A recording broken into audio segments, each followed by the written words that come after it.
Hello friends, आपका मेरे channel में स्वागत है। आज हम करेंगे रिटेन्ड अर्निंग्स। रिटेन्ड अर्निंग्स क्या होता है? Business organisation subject to variation of earning. अभी बिजनेस ऑर्गेनाइजेशन डिफरेंट मेथड्स से अर्न करते हैं, वाइज डिसीजन लेके, wise decision to keep aside और part of earning during a high profit. मतलब अभी जिसने बिजनेस ने राइट डिसीजन लिया, हाई प्रॉफिट किया, वो जो भी साल समझो 10 सालों से वो बिज़नेस ने हाई प्रॉफिट किया है, वो 10 सालों का जो भी प्रॉफिट रहेगा ना, उन्होंने सेट असाइड किया है। वो सेट असाइड किया हुआ प्रॉफिट को हम बोलते हैं retained earning. A provident company does not distribute the, मतलब जो भी अच्छी कंपनी होती है पूरा डिस्ट्रीब्यूट नहीं कर देती है as a dividend to share holders, but वो कुछ पार्ट हमारे फंड्स में रखती है कंपनी के, जो रिटेन अर्न करके पार्ट किया जाता है। Part of profit that was retained by companies known as retain earning. Reserve fund में क्रिएट करके रखती है ये company. The reserves are retained earning of the company. The sum total of retained earning accumulated over years. ये accumulated किया जाता है over years. जैसे मैंने बोला, सपोज 10 सालों से कंपनी अर्न कर रही है प्रॉफिट, तो वो 10 सालों में जो भी एक्यूमुलेट प्रॉफिट किया उसको हम रिटेन्ड अर्निंग बोल सकते हैं। Okay, the process of accumulating corporate profits and their utilization in business is called retain earning. जो प्रोसेस होता है प्रॉफिट का कॉर्पोरेट में, उसको बिजनेस में हम वो यूज़ करते हैं, उसको बोलते हैं retained earning. Accumulation of retained earning, अगर हम उसको फिर से यूज़ करते हैं तो उसको एक्यूमुलेशन ऑफ रिटेन्ड अर्निंग बोलते हैं। In simple word, part of net profit which is not distributed to part of net profit which is not distributed to shareholder as a dividend is retained earning by the company in form of reserve fund। अभी समझो जो part company ने profit earn किया है वो distribute नहीं किया as a dividend, but उन्होंने कुछ रिजर्व फंड में रख दिया, उसको बोलते हैं रिटेन अर्निंग। कंपनी कन्वर्ट करेगी ये रिजर्व्स कंपनी के फिर से शेयर, बोनस शेयर करके, तो वो क्या होगा, मतलब वो फिर से यूज़ करती है, करती है। कैपिटलाइजेशन मतलब कैपिटल करके लाएगी as a profit of business. Profit हुआ जो बिजनेस का, वो कैपिटलाइज करके बिजनेस में ही लाया, बोनस इशू करके। Shoot free of cost to existing share holders out of retained earning. The management can convert retained earnings into permanent share capital by issuing bonus share. Bonus share issue करके वो permanent share capital में convert कर सकता है।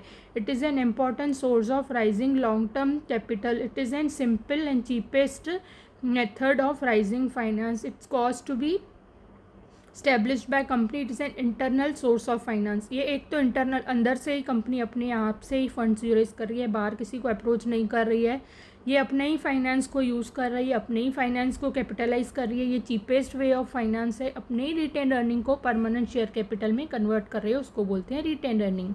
Determinants of retained earning. Determinants मतलब different elements अभी क्या हैं।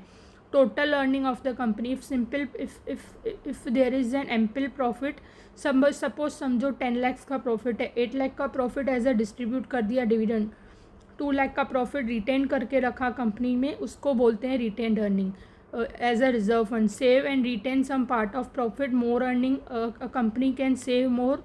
Attitude of the top management also determined amount of retained earning. अगर मैनेजर्स बहुत अच्छे हैं, डिसीजंस बहुत अच्छे लेते हैं, प्रॉफिट बहुत अच्छा कमाते हैं, तो रिटेन्ड अर्निंग होनी है कंपनी को।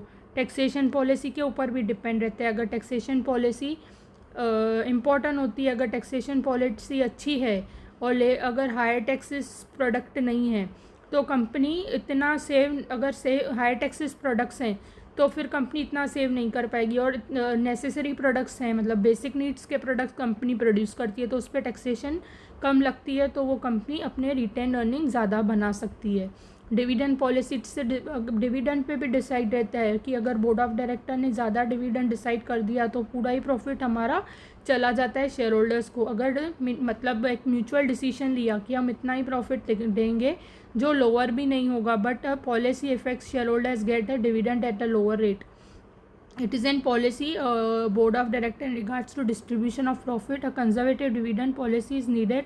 हाँ, अगर हम सोचेंगे कि हम इतना ही देंगे तो फिर क्या होगा, 50% देंगे, 40% देंगे, जितना प्रॉफिट होगा, तो क्या होगा, कंजर्वेटिव मतलब स्ट्रिक्ट पॉलिसी अगर फॉलो करेंगे तो रिटेन अर्निंग होगा, नहीं तो नहीं होगा। गवर्नमेंट कंट्रोल के ऊपर भी डिपेंड रहता है। अगर regulatory body, economic system, country की पॉलिसीज़, रूल रेगुलेशन वो प्रोडक्ट के लिए क्या है, वो रिलीजन में क्या, वो रेगुलेशंस उस रीजन में कितनी आती है, तो वो रूल्स एंड रेगुलेशंस के हिसाब से भी डिसाइड होता है कि कितना प्रॉफिट जाएगा, कितना अर्न होगा और कितना रिटेन्ड होगा। किस किस पे रहता है, टोटल अर्निंग पे रहता है, टैक्स पे रहता है, डिविडेंड पॉलिसी पे रहता है और गवर्नमेंट कंट्रोल के ऊपर रहता है। रिटेन्ड अर्निंग और उसके डिटर्मिनेंट्स मतलब उसके कंपोनेंट्स जो उसको इफेक्ट करते हैं। Thanks for watching, like, subscribe and share my channel. Thank you.